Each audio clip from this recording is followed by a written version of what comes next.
네, 안녕하세요. 오늘은 노동법 파트에서 총 4가지 주제를 공부를 해보려고 하는데요. 첫 번째 주제는 포괄임금 약정, 그리고 두 번째 주제는 휴게, 그리고 세 번째 주제는 배치 전환, 네 번째 주제는 전적. 이렇게 제가 이번 8월 노무사 시험 2차에 나올 만한 주제들을 뽑아와 봤습니다. 우선 포괄임금 약정부터 설명을 해드릴게요. 포괄임금 약정은 제 생각으로는 A 플러스 급이라고 생각을 하고 아직 출제가 되지도 않았고 최신 판례도 많은 편이기 때문에 꼭 열심히 공부를 해주시는 게 좋을 것 같습니다. 제가 시험 준비를 하면서 책 꼭 암기해야 될 사항을 간단하게 한 4가지 정도 정리를 해봤는데 우선 첫 번째, 그 포괄임금 약정을 답안지 작성하실 때는 포괄임금 약정의 의의, 성립 요건, 유효 요건, 포괄임금 약정의 효과 이렇게 4가지를 구조화해서 작성을 꼭 하시는 게 좋고요. 두 번째로는 근로시간 산정이 가능하다면 근기법에 미달하는 부분은 무효라는 거 꼭 기억을 해주시는 게 좋고, 세 번째는 명시적 동의가 있다면 굳이 묵시적 동의를 검토할 실익은 없습니다. 이 부분은 뒤에서 자세히 설명을 드리도록 하겠습니다.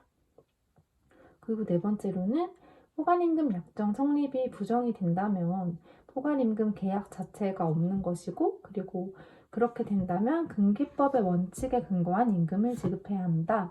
이것도 꼭 기억해 주시는 게 좋을 것 같습니다. 먼저 포괄임금 약정의 의의부터 한번 공부를 해볼게요. 포괄임금 약정이란 근로시간의 산정이 어렵거나 근기법의 적용이 어렵다는 등의 특별한 사정이 있는 경우에 임금 산정의 기본 원칙에서 벗어나서 대법원 판례 법리대로 임금 약정을 하는 것입니다. 우선 포괄임금 약정에는 2가지 유형이 있을 수가 있어요. 첫 번째로는 기본임금도 없이 그냥 기본임금이 아예 미리 없는 거예요.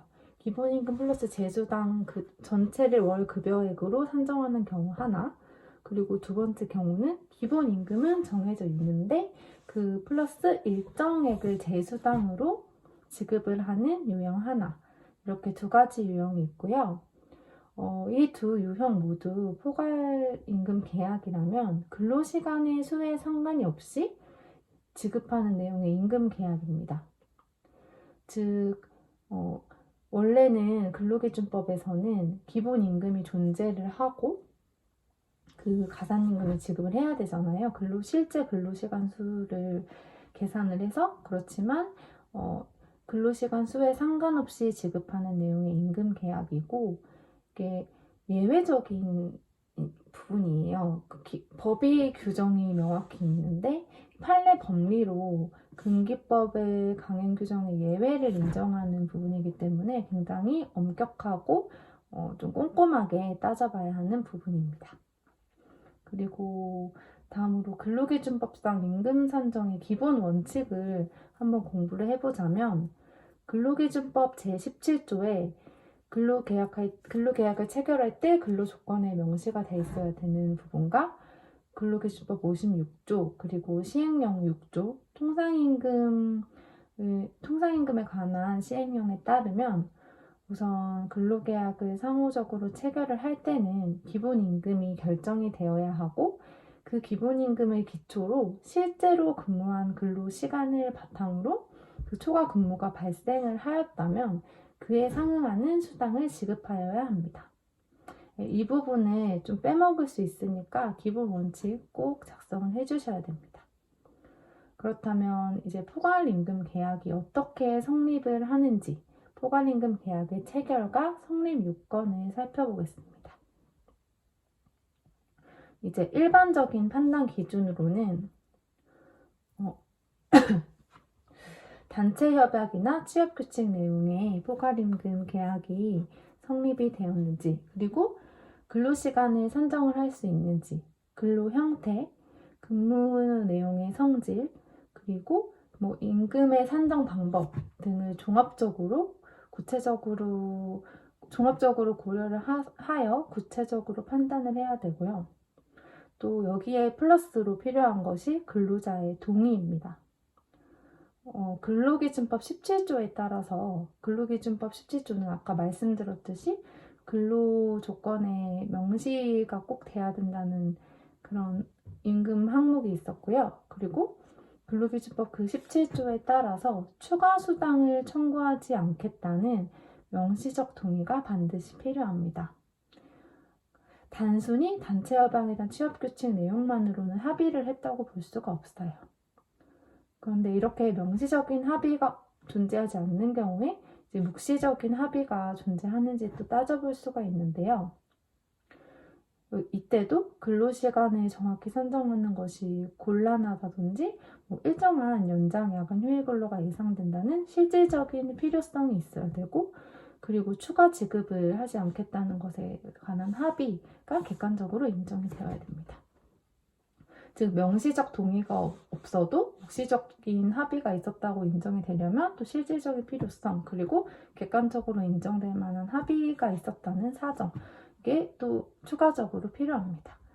그래서 사실 꽤 엄격한 판단 기준을 대법원에서는 제시하고 있어요. 왜냐하면 일단 포괄임금 계약 자체가 근로기준법에 반하는 그런 강행 규정에 반하는 내용이기도 하고, 이로 인해서 근로자가 불이익을 받을 수 있기 때문입니다. 그렇기 때문에 이 성립하기가 굉장히 까다롭다. 그리고 성립 요건들이 이렇게 일반적 판단 기준인 근로시간, 근로의 형태, 성질, 임금 산정 방법뿐만 아니라 근로자의 동의가 반드시 필요하다. 그리고 근로자의 동의의 종류에는 원칙적으로는 명시적 동의가 필요하고, 명시적 동의가 인정되지 않을 때는 묵시적 합의가 있었는지 따져볼 수 있다. 묵시적 합의에는 실질적인 필요성과 그리고 객관적으로 인정될 만한 합의가 존재하여야 된다. 이 전체적인 것을 잘 따져주셔야 합니다.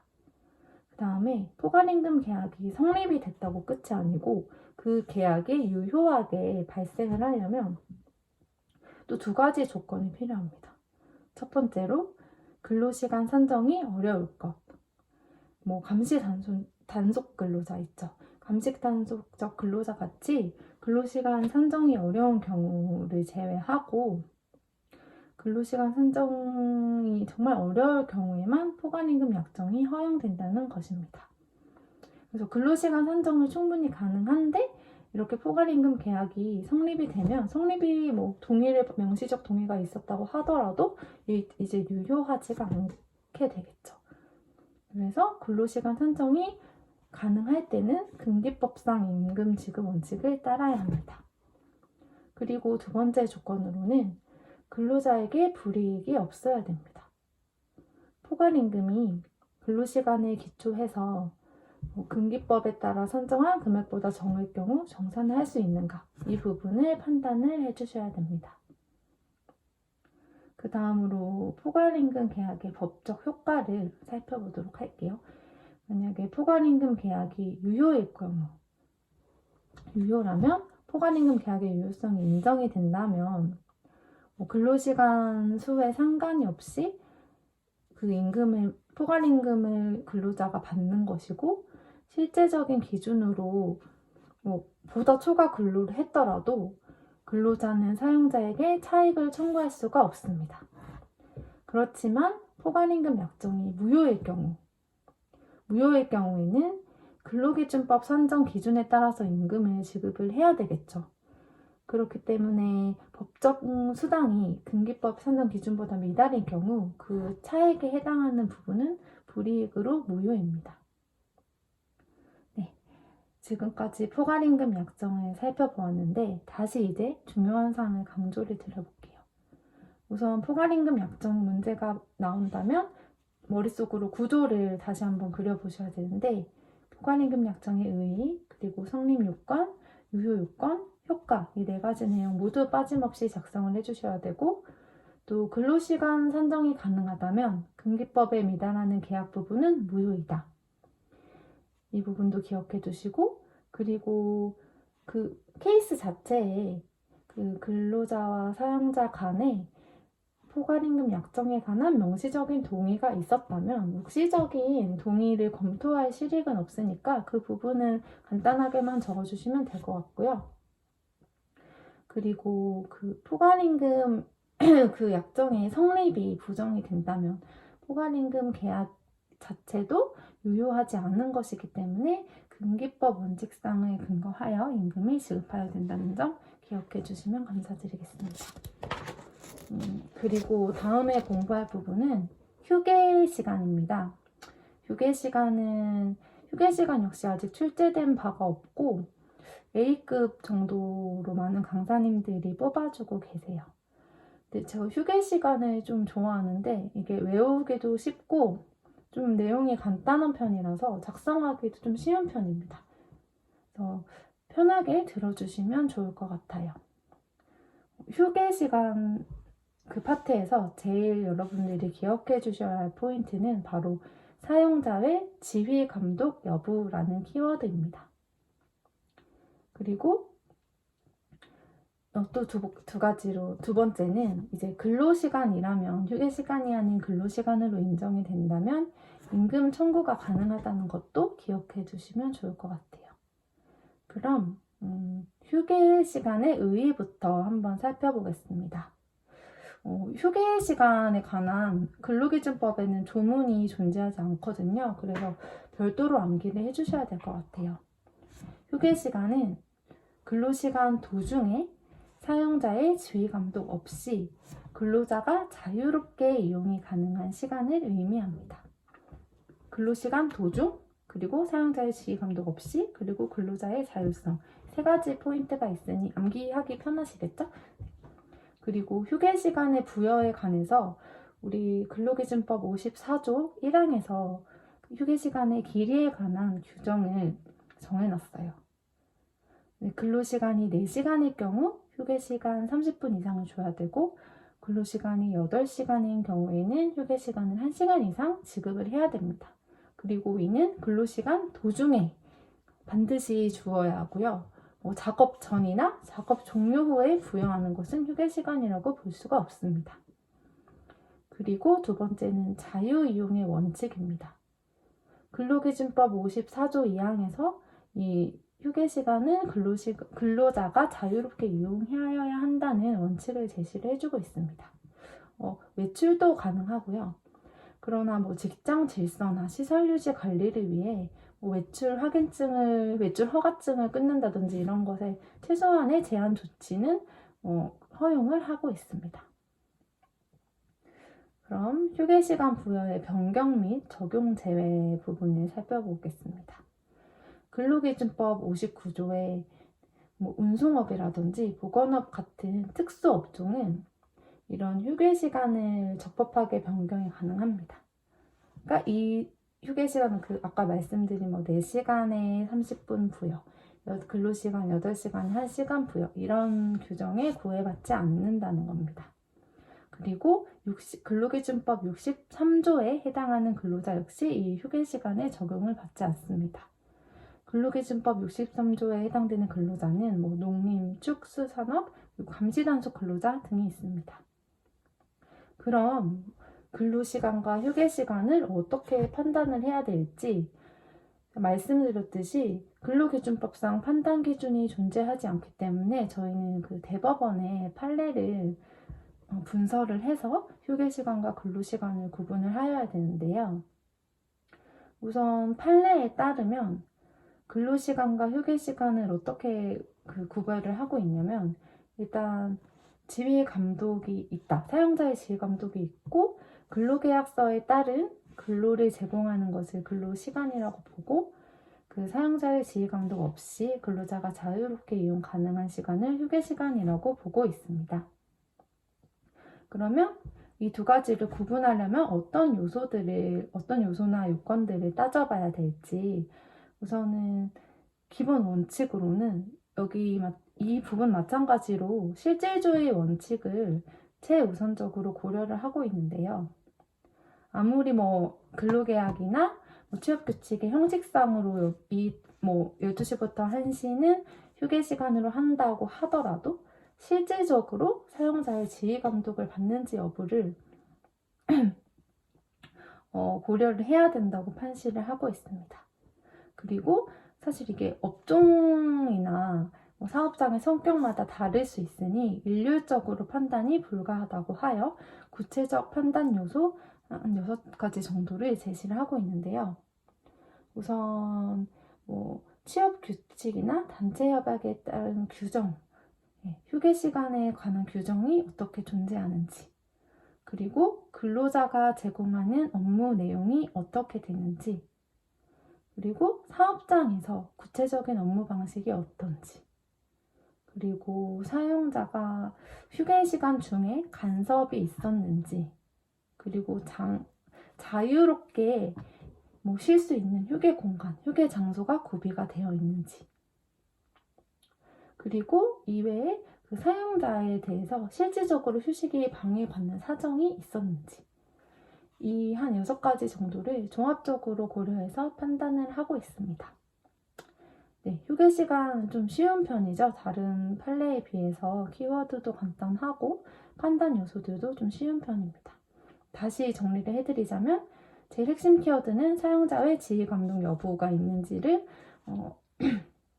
따져봐야 되는 게 제일 1순위고요. 그 다음에 실제주의 원칙도 꼭 판시를 해주셔야 되고, 그리고 취업 규칙, 단체 협약에 명시된 규정, 근로자가 제공하는 업무 내용, 사업장에서의 구체적인 업무 방식, 그리고 사용자의 간섭 여부, 휴게 장소 구비 여부, 그리고 실질적으로 휴식이 방해받는 사정이 있었는지 여부, 이 8가지 잘 답안지에 작성해 주시면 네, 좋은 점수를 얻으실 수 있을 것 같습니다.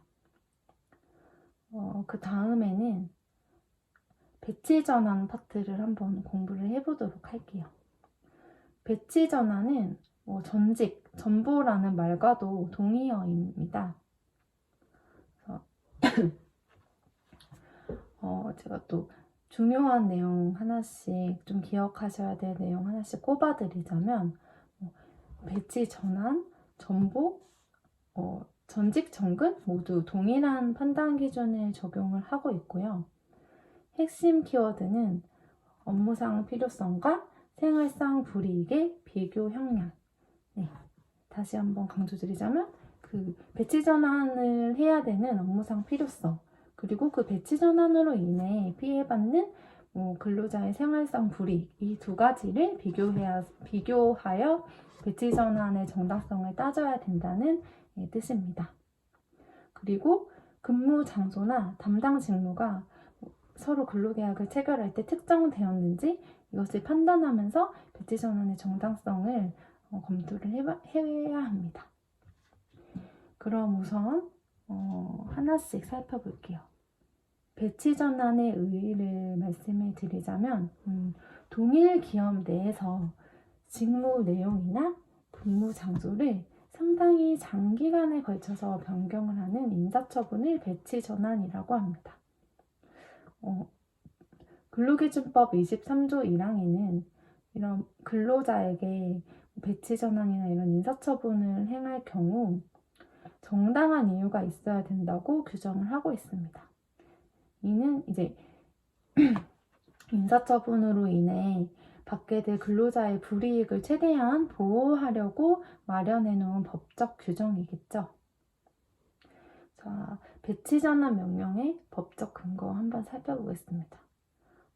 우선 사용자가 어떤 근거로 전직 명령권을 행사를 할 수 있는지, 아무리 인사처분이라고 해도 이게 어떤 근거인지 논란의 여지가 있을 수 있는데, 여기 학설이 2가지가 대립을 하고 있어요. 포괄적 합의설과 계약설이에요.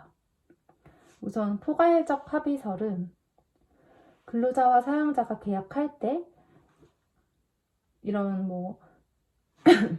사용자의 권한이 굉장히 포괄적이라는 겁니다. 이미 사용자의 인사처분에 관해서 포괄적으로 합의가 돼 있고 사용자가 굉장히 많은 인사권과 재량권을 가지고 있고 그게 근로계약에 내포되어 있다는 입장이고요. 그에 배치되는 계약설의 경우에는 그 계약을 체결할 당시 명시된 부분, 그 합의된 범위 내에서만 사용자와 근로자가 계약을 한 거기 때문에 전직 명령권은 그 부분에 있어서만 발휘가 되고 폭넓게 행사할 수 없다는 입장입니다. 그렇다면 이제 우리 대법원 판례는 어떤 입장인지 살펴볼게요. 우선 대법원 판례는 사용자의 권한, 그리고 사용자의 인사처분, 그리고 전직명령권이 사용자의 인사처분이 되고 그게 사용자의 권한이라는 것을 인정을 하고 있습니다. 그러니까 이제 포괄적 합의서를 지시하고 있다는 것이겠죠.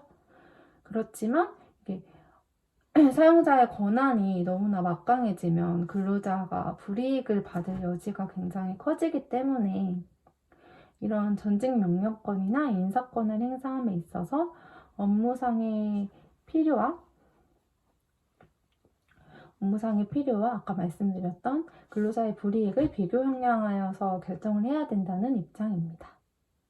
그리고 이것을 위반하거나 그리고 권리를 남용하는 경우에는 그런 전직명령권이 당연 무효가 된다고 또 판시를 하고 있습니다. 우선 두 입장 다 그렇게 큰 차이는 없고 사용자에게 어느 정도의 인사권을 인정을 해주고 있기 때문에 정당성 판단이 중요한 부분이라고 보시면 되겠습니다.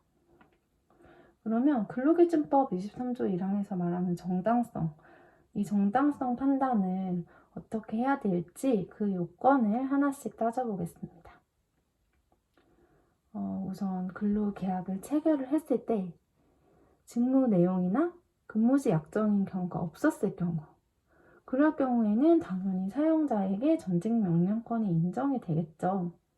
그렇지만 그렇다고 하더라도 업무상 필요성 그리고 생활상 불이익을 비교 형량을 해야 되고, 그리고 사용자와 근로자가 배치 전환을 하는 과정에서 협의라든지 의견 수렴을 했다든지 등의 신의칙상 요구되는 절차를 거쳤는지도 요소적인 것으로 볼 수 있겠습니다.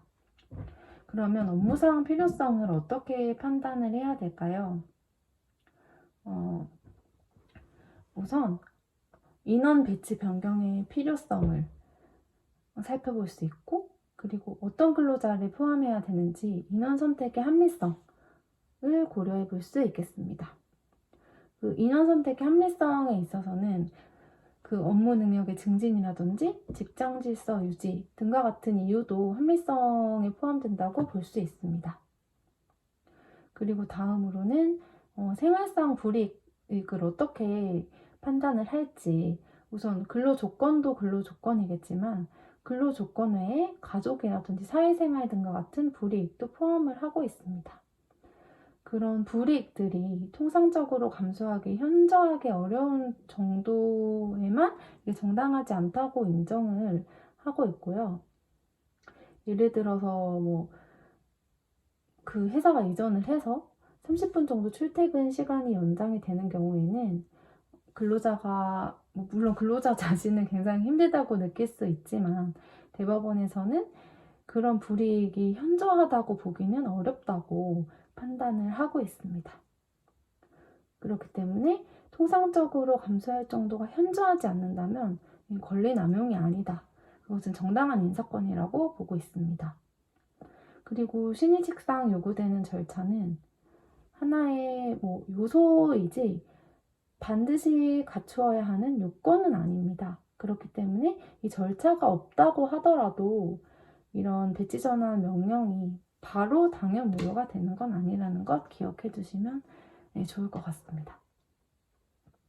그 다음으로는 사용자와 근로자 사이에 직무 내용이라든지 근무지의 약정 같은 경우, 약정이 있었던 경우, 그러니까 사전에 합의된 내용이 있어서 전직명령권이 발생하지 않는 경우에는 어떻게 해야 될까요? 그럴 경우에는 근로자의 동의가 반드시 필요합니다. 왜냐하면 계약을 체결할 당시 나는 이런 업무를 하겠다, 나는 여기서 근무를 하겠다라는 것을 합의를 한 것이고 그 내용이 변경되는 것이기 때문에 당연히 그 상대방의 동의가 필요하겠죠. 그리고 근로자의 동의가 없을 때 묵시적 한정 특약이 인정이 되려면 우선은 전문직 근로자라든지 지역연고 전체 채용 많이 하잖아요. 그럴 때 직종 직무 내용, 근로장소가 반드시 명시되어 있지 않더라도 저희가 묵시적으로 이게 특약이라고 인정을 할 수가 있겠죠. 그렇기 때문에 뭐 이런 경우에도 뭐 근로계약, 근로 내용의 성격, 근로 조건을 고려해서 이런 묵시적 한정 특약이 인정이 될 수 있고, 그리고 근무지 약정이 묵시적으로 성립이 되어 있다고 보기 때문에 이럴 경우에도 근로자의 동의가 반드시 필요하다고 볼 수 있습니다. 만약에 이렇게 배치 전환이 부당하게 발생을 했을 때는 이 배치 전환의 전직 명령은 사법상 무효가 됩니다. 그럴 경우 근로자는 노동위원회에 구제 신청을 할 수도 있고, 그리고 민사소송으로 네, 소송도 그 사용자에게 제기할 수 있습니다. 그러면 배치 전환 다시 한번 정리를 해볼게요. 배치 전환, 전보, 정근 모두 동일한 판단 기준 적용한다고 말씀드렸죠. 핵심 키워드는 업무상 필요성과 생활상 불이익의 비교 형량, 거기에 플러스 절대적 요건은 아니지만 요소로 신입직상 요구되는 절차를 거쳤는지, 그리고 근무 장소나 담당 직무가 특정이 되었는지 판단을 하여야 된다고 말씀드렸고, 판단을 한 경우에 근무 장소나 담당 직무가 픽스된 경우에는 근로자의 동의가 필요하다. 픽스가 되지 않았더라도 묵시적 한정 특약이 체결이 됐을 때는 동의가 필요하다고 말씀드렸습니다. 그리고 근무 장소나 담당 직무가 정해지지 않아서 전직 명령권이 인정이 된다고 하더라도 필요한 업무상 필요성과 생활상 불이익을 비교 형량을 해야 되고, 신입직상 요구되는 절차를 거쳤는지 다시 한번 검토를 하고, 23조 1항의 정당성 요건에 충족하는지, 그리고 23조 1항을 위반을 하거나 권리 남용이 없었는지 검토를 해주시면 되겠습니다. 다음에는 전적 파트 공부를 해볼게요. 전적은 배치 전환이나 전직과는 좀 많이 다른 개념이죠. 배치 전환은 아까 말씀드렸듯이 동일한 기업 내에서 근로 장소나 근무 장소나 근로의 내용을 변경하는 것이라면, 전적은 아예 제 소속 자체를 바꾸는 훨씬 더 근로자에게 불이익이 크고 훨씬 크리티컬한 인사처분이라고 볼 수 있겠습니다. 전적 같은 경우에는 대기업의 계열 그룹 내에서 많이 발생을 하고요. 그리고 전적에서는 이 민법을 꼭 기억해 두실 민법 조문이 있습니다. 민법 657조 1항 꼭 기억해 두셔야 되고, 그리고 이제 답안지 작성 순서를 보시자면 전적 당시에 명시적 동의가 있었는지, 그리고 사전 포괄 동의가 인정이 될지, 사전 포괄 동의 키워드로는 그 기업 내에 인사교류의 일상 관행이 존재하는지, 그 계열 기업들 간에, 그리고 전적 기업이 특정이 되어 있고 기본 조건이 명시가 되어 있고, 그리고 사전 동의가 있었는지, 이 네 가지를 검토를 하고 있습니다. 그리고 동의가 없었다면 이 전적을 관행으로 인정을 할 수 있을지, 이 부분까지 이제 순서대로 따져주시면 됩니다. 그러면 먼저 전적의 의의부터 살펴보겠습니다. 전적은 아까 말씀드렸듯이 제가 소속 근로계약의 상대방이 아예 변경이 되는 거고, 근로계약을 새로이 체결하는 인사처분이라고 보시면 됩니다. 이제 전적 명령이 유효하려면 첫 번째로 근로자의 동의가 필요하겠죠. 왜냐면 근로 제공의 상대방을 변경하는 굉장히 크리티컬한 처분이기 때문에 근로자의 명시적인 동의가 필수적입니다. 왜냐면 업무지휘권의 주체가 변경되는 거고, 그리고 근로자가 받을 불이익을 방지하기 위해서입니다. 그렇다면 이런 동의를 어떻게 받을 수 있을지 살펴보자면, 일단 원칙적으로는 당연히 그 당시에 개별적으로 동의를 받는 것이 제일 베스트겠죠. 그렇지만 이제 예외적으로 포괄적 사전 동의가 인정이 될 수 있을지. 허용 요건으로는 우선은 아까 말씀드렸듯이 그 대기업 계열 그룹 내에서 전적이 많이 발생을 하잖아요. 그 기업들 간의 경영상의 일체성이 있고 그런 기업 간의 인사교류가 일상적이고 좀 간행적으로 인정이 되는 문화인지 먼저 이 요건을 먼저 따질 수 있고, 그 다음에 사전 동의의 대상과 방법을 따져볼 수 있는데, 우선 전적 기업이 특정이 돼야 됩니다. 그 전적 기업이 특정이 될 때는 뭐 꼭 하나의 기업이 아니어도 괜찮다고 합니다. 그리고 근로의 기본 조건 명시되어 있는지, 뭐 당연히 근로 처우도 그렇겠지만 근무 내용까지 명시가 되어 있겠죠. 그리고 그 사전 동의가 있었는지, 이 요건이 3개가 다 필요합니다. 뭐 단순히 취업 규칙이나 단체 협약 규정상 뭐 이런 그 전적이 인정이 된다 이런 규정만으로는 동의가 있었다고 보기는 어렵습니다.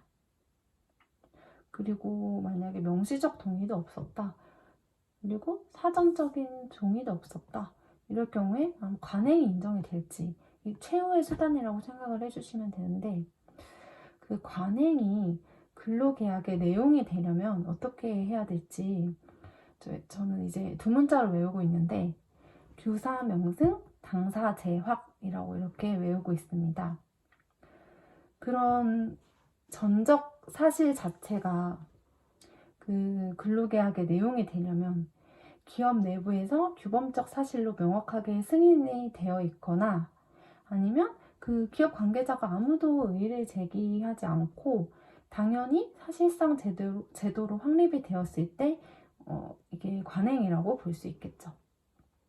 그렇기 때문에 전적이 유효하려면 우선 그 개별적으로 명시적 동의가 있어야 되고, 그게 없다면 사전 포괄 동의가 있었는지, 그 사전 포괄 동의가 유효하려면 아까 말씀드렸듯이 그 기업에서 그 대기업 계열그룹 기업 간 일상적으로 이렇게 전적이 일어나는 관행이 있고 경영상의 일체성을 가지는지, 그리고 전적 기업이 특정이 되어 있고 기본 조건이 명시가 되어 있고 사전 동의가 있는 계약을 체결을 하였는지, 이것까지 다 따져봤는데도 이런 내용이 없어요. 그러면 이제 이 전적이 관행으로 인정이 될 수 있는지 다음으로 넘어가는 거겠죠? 그 다음에 전적 후에 근로관계가 어떻게 되는지 따져보자면, 이제 계약의 상대방을 바꿔서 새로 체결을 한 것이기 때문에 단절이 됩니다. 그래서 아예 새로운 그 계약을 체결한 거기 때문에 단절이 되고 승계되지 않는다가 원칙입니다. 그러나 예외적으로 승계 특약이 있거나 규정이 있을 경우에는 이게 단절시키지 않고 그 근로 조건이나 퇴직금 이런 것들이 승계가 가능하다고 합니다. 마찬가지로 배치 전환과 마찬가지로 부당한 전적 역시 사법상 무효가 되고, 근로자는 노동위원회에 구제 신청을 하거나 인사소송 역시 제기할 수 있습니다. 네, 오늘 이렇게 포괄임금 약정, 휴게, 배치 전환, 전적 4가지 공부를 해보았는데요. 이 4가지 주제 모두 굉장히 중요하고 시험 출제가 하나는 되지 않을까 싶은 부분이 있어요. 그래서 다들 꼼꼼하게 공부해 주시고, 다음 시간에는 해고 관련된 컨텐츠 들고 같이 공부해 보도록 하겠습니다. 그럼 감사합니다.